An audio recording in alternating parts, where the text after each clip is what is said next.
Struggling with a mental illness or caring for someone who does can be isolating. And I think everybody here who's experienced the issue in one way or another understands that. It begins to feel as if not only are you alone, but that you shouldn't burden others with the challenge. And the darkness, day in, day out, what some call a cloud that you just can't seem to escape, begins to close in. The truth is, in any given year, 1 in 5 adults experience a mental illness. 1 in 5. 45 million Americans suffer from things like depression or anxiety, schizophrenia or PTSD. Young people are affected at a similar rate, so we all know somebody, a family member, a friend, a neighbor, who has struggled or will struggle with mental health issues at some point in their lives. And oftentimes those who seek treatment go on to lead happy, healthy, productive lives. So we know that recovery is possible, we know help is available, and yet as a society we often think about mental health differently than other forms of health. You see commercials on TV about a whole array of physical health issues, some of them very personal.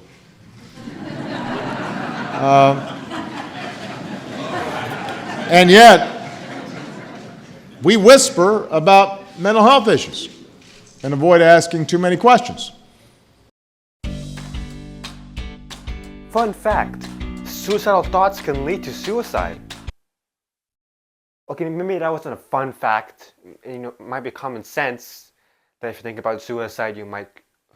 Okay, but anyway, the point is that mental illness can really take a toll on you. There is reluctance to find treatment due to the stigma surrounding mental illness. And that stigma also just makes it difficult to live with mental illness in general. So, it's kind of... Stigma's kind of dumb. So, but what's stigma? What's mental illness? What are all these different words? Well, in the broadest sense of these terms, stigma is the devaluation of a person or group of people based on a characteristic they may have. And mental illness is a psychological or behavioral syndrome that brings distress or dysfunction to the individual. So, where do we start with this whole mental illness stigma thing? What can we do about it? Well, I thought it might be fun to start at the very beginning. Close to the very beginning. The beginning. Earlier in the, not exactly the beginning, but stigma surrounding mental illness has been around for centuries. In ancient Greek times, people with mental illness were believed to have been possessed by gods or demons. And then during medieval times, there was witches or sorcerers for men. Actually, there weren't actually any real sorcerers or witches, obviously, but it was believed that mentally ill people were either inflicted by witchcraft or were witches themselves. And sometimes these witches weren't even mentally ill until they had to face all of the torture that came with being labeled a witch. So, fun. Around these times, we like to explain things from a philosophical or supernatural sense, and you can clearly see the supernatural part, in the idea of witches. But the philosophical part comes from, some people believe that mental illness was like just evil incarnate, it was believed that there might be a fight between good and evil inside our heads. And if evil is winning, boom, mental illness. And that spurred the narrative that it was your fault somehow. Some of these beliefs still exist today, actually. Not so much the witches, although I'm sure some people might still believe in witches, which is, unfortunate, but that's, witches. I hate myself.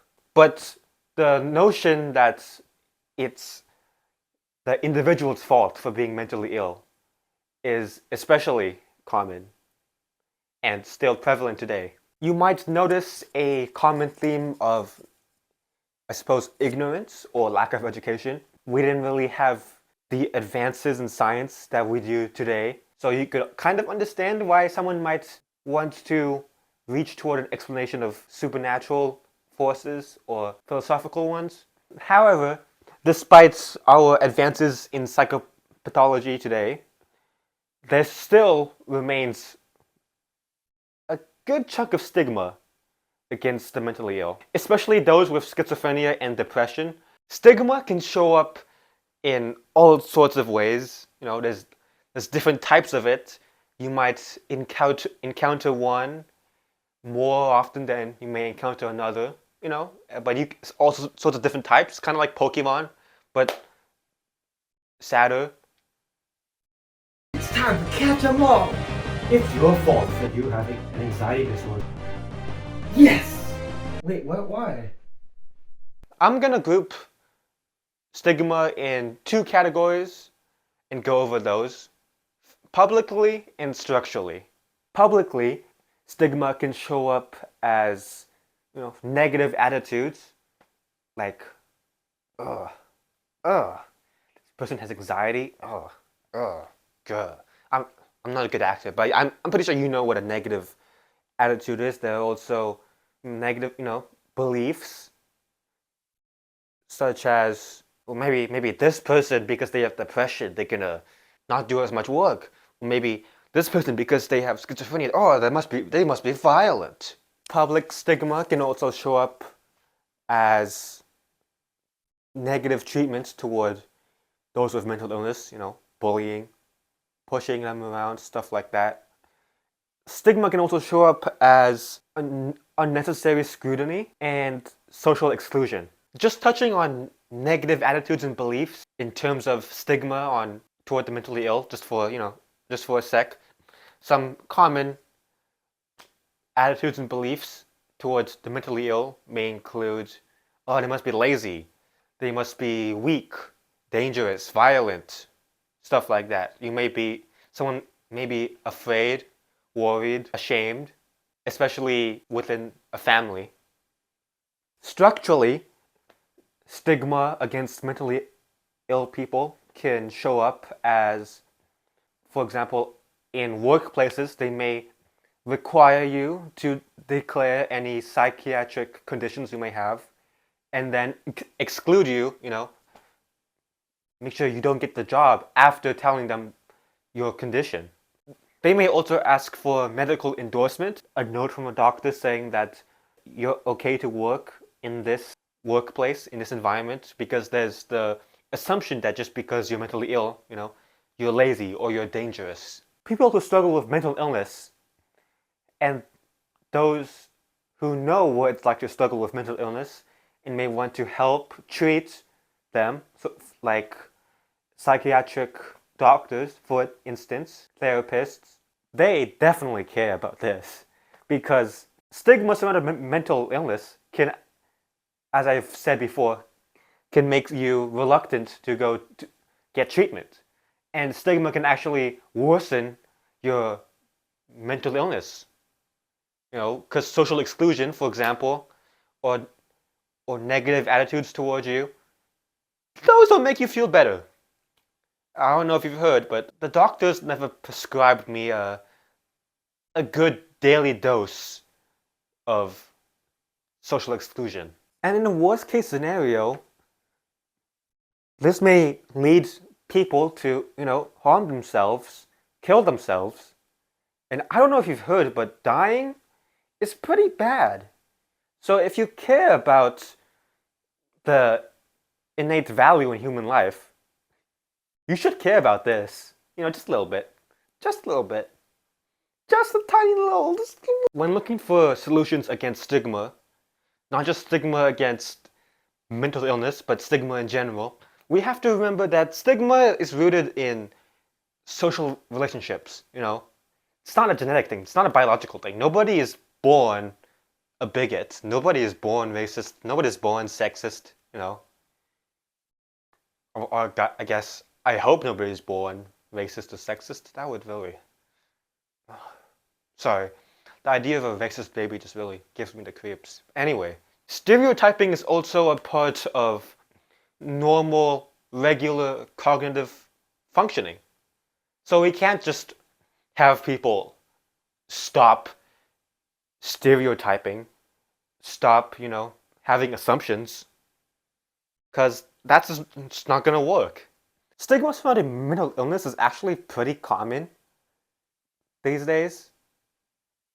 You would think it would have gotten better since, the olden days, and I guess it has. It just hasn't gotten that much better.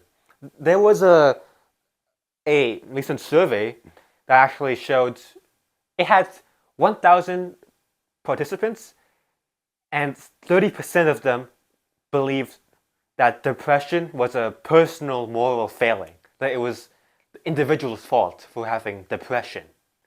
That's 30%, that's 300 people that participated in that survey that I do not want to meet. So what do we do? Well, one thing that human service professionals and the general public can do to help fight back against stigma is launch campaigns and education about mental illness. For example, if a family learns that a family member of theirs has mental illness, it might help to have a professional sit down with them and talk to them about that illness, to remind them that it's not the individual's fault. Another thing that can help is having those in charge of legislation and policymakers to have them keep mental illness in mind. Policies surrounding the funding of mental health education, for example. Another thing that can help, and something that anyone can do really, is to remember the humanity in people with mental illnesses. We're not dangerous, violent. In fact, the majority of people with mental illnesses are actually the ones who are victims of violence, not the other way around. And there's a lot that I couldn't cover today because, this is a pretty, big topic. But, there's all sorts of things I haven't covered, such as how stigma is affected by representation in media, or how different cultural and ethnic groups may have to deal with mental illness stigma. Or, just, this is so much out there. If you want to learn more, I guess you can ask me, I might know a thing or two. You could also just, research it yourself, study yourself. But that is a lot of work, and it's kind of, So I get it. Whoa. Before you go, let me give you some questions that you might want to consider on your way out. First, why may someone be prejudiced against mental illness besides a lack of education? Can you think of any other reasons? Are there any other reasons? How might the perception of mental illness differ from different cultural and ethnic groups? Finally, here's a fun one. Can you think of any other examples of stigma against mental illness in history? I bet you can, or can't. I don't know, and I don't really care. Well, I'm sad now. There should be no shame in discussing or seeking help for treatable illnesses that affect too many people that we love. We've got to get rid of that embarrassment. We've got to get rid of that stigma. Too many Americans who struggle with mental health illnesses are still suffering in silence rather than seeking help. And we need to see it that men and women who would never hesitate to go see a doctor if they had a broken arm or came down with the flu, that they have that same attitude when it comes to their mental health. In many cases, treatment is available and effective. We can help people who suffer from a mental illness continue to be great colleagues, great friends, the people we love. We can take out some pain and give them a new sense of hope.